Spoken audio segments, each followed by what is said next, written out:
सारे भाइयों को जय देव, जय माँ भवानी और जय शाता धर्म।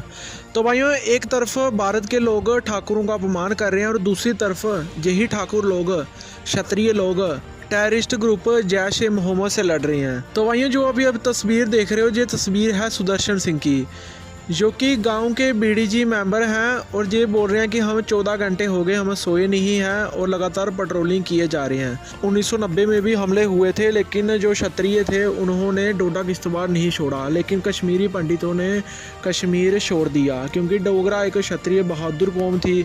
और इन्हीं डोगरा लोगों ने, जो जम्मू प्रांत में रहते हैं, इन्होंने कश्मीर पर कब्जा किया था, वहाँ पर रहते नहीं थे। और जो वहाँ पर रहने वाले थे कश्मीरी पंडित, वो छोड़कर चले गए थे, लेकिन डोगरे लोग जो कश्मीर के साथ सटे हुए किश्तवाड़ डोडा में आज भी रहते हैं। आप सभी देखिए कि डोडा में लगभग 45% गैर मुस्लिम हैं। उन 45% में से आधे क्षत्रिय हैं, जिनमें क्षत्रियों की आबादी 25 से 30% है। तो भाइयों, आज कोई इस देश में अगर बहादुर लोग हैं तो ये वही डोडा किश्तवाड़ के लोग हैं। आप सभी देखिए कि बंगाल में गैर जो मुस्लिम थे वो अगर 60% भी हुए तो उन पर क्या क्या हुआ, और उनसे कुछ नहीं हुआ।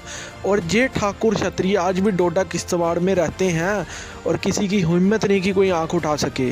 बात की आतंकवादी तो कभी भी ऐसे भी हमला कर सकते हैं।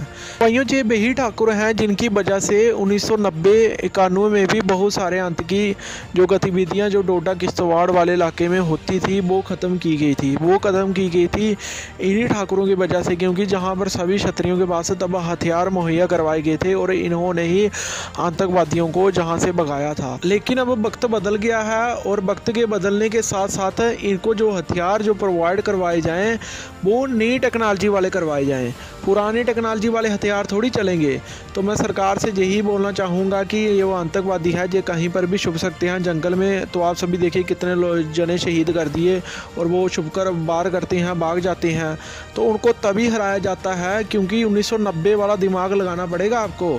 1990 में क्या किया गया था डोडा में, तब भी ऐसे ही हुआ था डोडा किश्तवाड़ में। फिर जो वहाँ के जो लोकल लोग थे उनको हथियार प्रोवाइड करवाए गए थे और उनकी मदद से आतंकवादियों का खात्मा किया गया था। तो ये वही ठाकुर लोग ही कर सकते हैं। और लोग पूछते हैं कि ठाकुरों ने इस देश के लिए क्या किया है। मैं आपको बताना चाहता हूँ कि जम्मू प्रांत में अगर डोडा, किश्तवाड़, रामबन, इन सभी ज़िलों से अगर ठाकुर निकल गए ना, ठाकुरों ने पलायन कर दिया, तो बाकी जितने भी बचे हैं वो कुछ नहीं कर सकेंगे। जैसे कश्मीरी पंडित भागकर चलेगी कश्मीर छोड़कर, ऐसे ही ये लोग भी चले जाएंगे। जो ठाकुर ही है तो सभी बचे हुए हैं। आप चाहते हैं कि हम आगे भी ऐसे ही सिर्फ अपनी कौम के लिए आवाज़ उठाते रहें, जो कि मेरे लिए सबसे पहले अपनी कौम है। तो आप हमें नीचे दिए सिक्योर कोड से स्क्रीनशॉट लेकर जिस भी बाई से जितना होता है, 20, 50, 100, 500, 200 जितना भी होता है, तो आप सभी ज़रूर सपोर्ट करें, ताकि हम क्षत्रिय समाज पर आगे भी वीडियो बनाते रहें ऐसे इतिहास को लेकर।